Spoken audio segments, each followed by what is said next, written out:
So now we're going to locate the two hose clamps, the smaller hose clamps, labeled 100 to 120 on the clamps. We'll take one of these, slide it over the throttle body, and again we're going to refer to that 10 o'clock position with the head pointing upwards. We're going to slide the small end of the step hose over the throttle body, line up the hose clamp,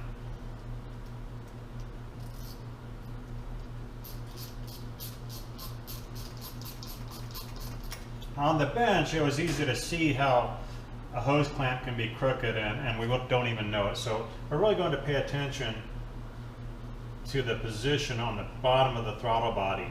Now I can feel that I have a little bit of hose on the outside of the clamp. So the goal is to be parallel all the way around. I'm going to clamp that down securely.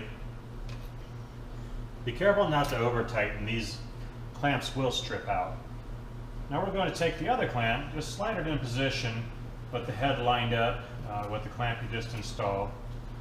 And it's time to install the air box. We're going to use a little bit of lubricant, Windex, Simple Green, dish soap, anything to get the grommet a little bit of moisture so that the studs don't push the grommets through the mounting holes.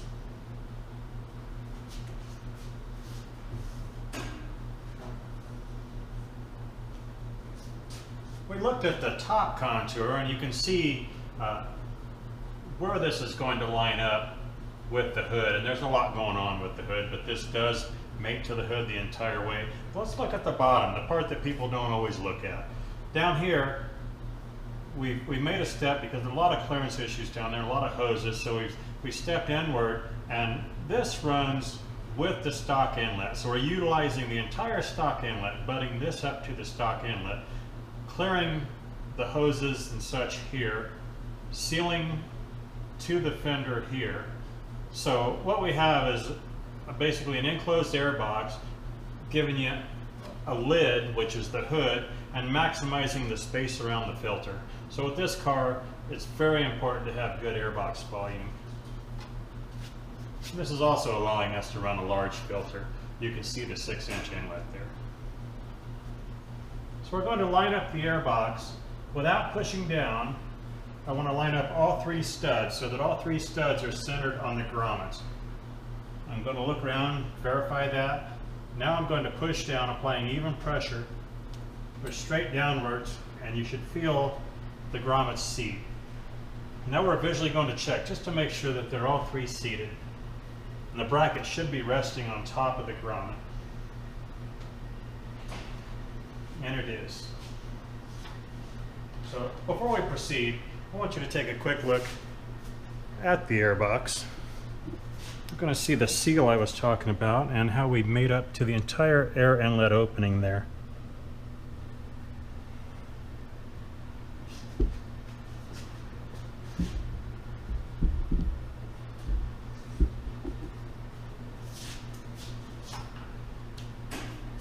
Now we're going to take the last hose clamp, we'll slide it over the end of the hump hose, and we want to make sure that thing is loose too.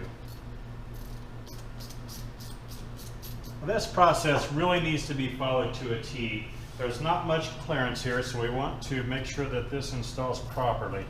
First thing we're going to do is take our rag over this shroud, and we're doing this to protect the inlet elbow from scratching because we know we're going to rub up against this area. So with this fitting pointed towards the throttle body, we're going to install the opposite end, fully engage the hump hose, and push that in until it's fully engaged. And you can feel that the barb of the tube is actually in the wide part of the hump, and that's why it's moving freely like this. Now, Ricardo at Fast Tech, I know you're watching this. We've increased the size of this hump hose by about 1/8 of an inch. Some of our very early ZL1 hoses, they were much tighter, so this was tougher to get on. We had some early feedback from customers, and so we retooled. This is 1/8 of an inch bigger, makes a world of difference in the install. So now we want to be clocked just like this, and you notice that the inlet elbow, the opening of the inlet elbow is pointing straight upwards. with that in mind, we want to start turning downwards, and what we're going to do is we're just going to cross this step hose. It's going to fold the step hose down, and then it's going to pop right back up. So we're going to cross that step hose, and then we're going to seat into the bottom of the step hose. And you can see by the angle we went, we were able to fully seat in the bottom, and now we're dealing with the top, which we can see. So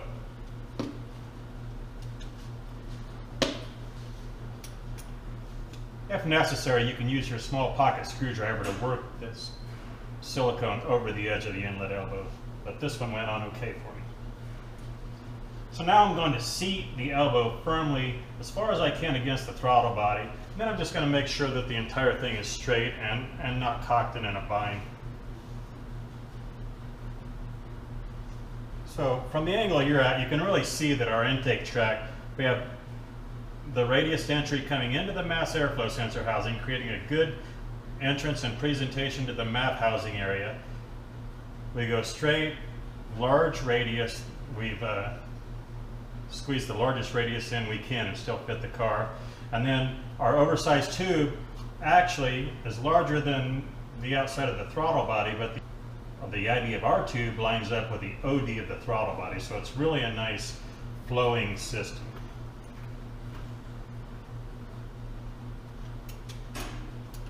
Next, we're going to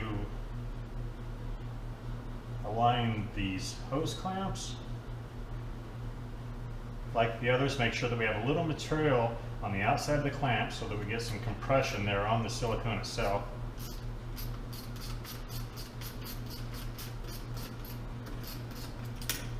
Just feel the bottom. And I do have silicone on either side of the clamp. Nice and snug. Keep in mind we are compressing the silicone. So after you drive a couple drive cycles, this silicone is going to relax a little bit and the clamps are going to need retighten. So after you've driven your car a few times, after the initial installation, get under here with your 7mm and check your hose clamps and snug them up.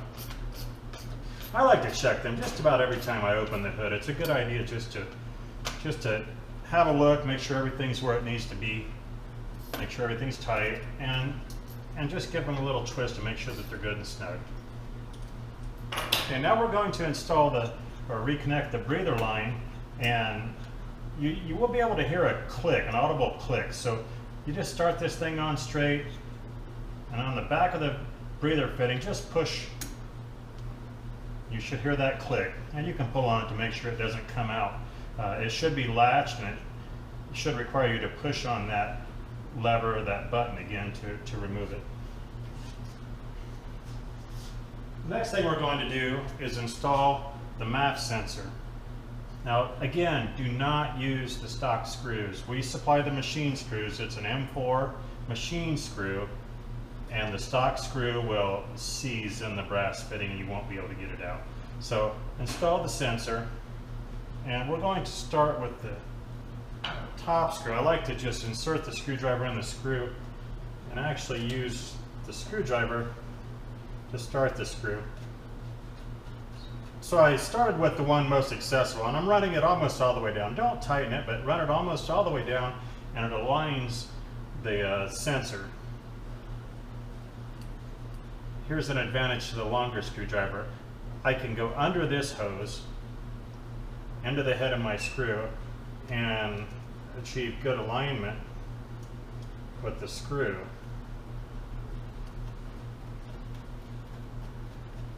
So the lower screw, at this time I'll just go ahead and tighten that, come up to the top, tighten, double check again, go under this hose if it helps you get better alignment.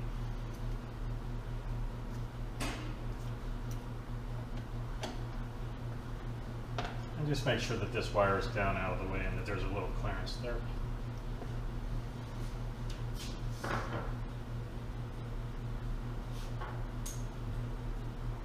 Now we're going to use an 8mm socket and install our filter. And as we talked before, the large 6-inch opening, you can really see the size of this filter. We've really pushed the limits on this car. It's been our experience with the previous ZL1, the larger the filter, the better, because with the horsepower this is pushing, it just can't seem to get enough air. Actually, I'm going to jump back one step here. The hood seal, and this is a mistake that I just made, the hood seal needs to go on before the filter. And the reason is because the filter ends up butting up to the channel of the hood seal. So we start installing the hood seal by coming up to the round tab on the chassis.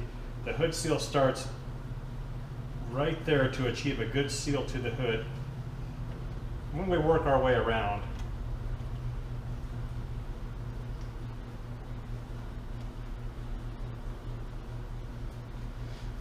it's important, these corners, that we push right in the corner so that we get a good seal in that corner before we proceed. Otherwise, this will want to stick up a little more than it should. Okay, so now that we're installed, we're going to come back and we're just going to make sure that this is fully seated. Again, this is a pretty precise thing because we want to seal to the hood without a gap, but we don't want to raise the hood and hold the hood up. So it's important that this is fully seated. Now we'll get to that filter. Again, 6-inch opening. The clamp head up, and it'd be roughly about the 1 o'clock, 2 o'clock position if you're looking from this side of the map housing, so that we can have access to that head after the filter is installed. So we're going to start by coming in at this angle and just rest the top flange of the filter onto the map housing.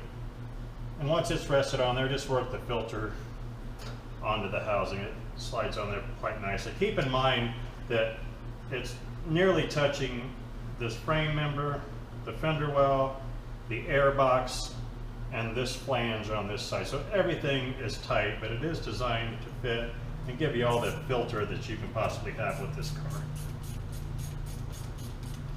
So with the filter buttered up to the channel of the hood seal and to the air box on the bottom, we're going to tighten it in place.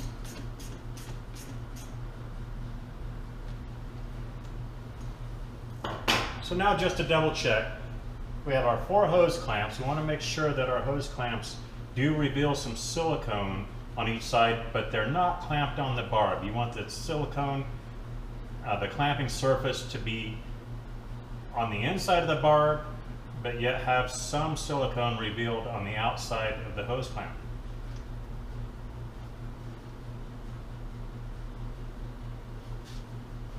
I'm also checking just to be sure that the hose hasn't folded over. So I have 4 tight hose clamps. My breather tube is tight. My MAF housing, we didn't disconnect this, so the screws are in the MAF housing, and then the MAF sensor is installed, and our filter is tight. So it's time to hook up the battery and take this thing for a test drive.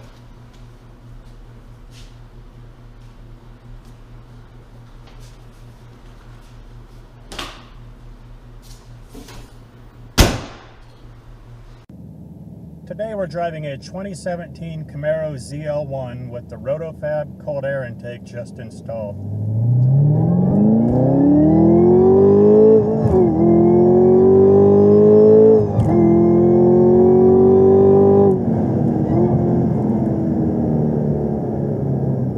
If you're looking for a product that'll give you better performance, better sound, and a great appearance under the hood all in one package, the Roto-fab cold air intake system is a great choice for you.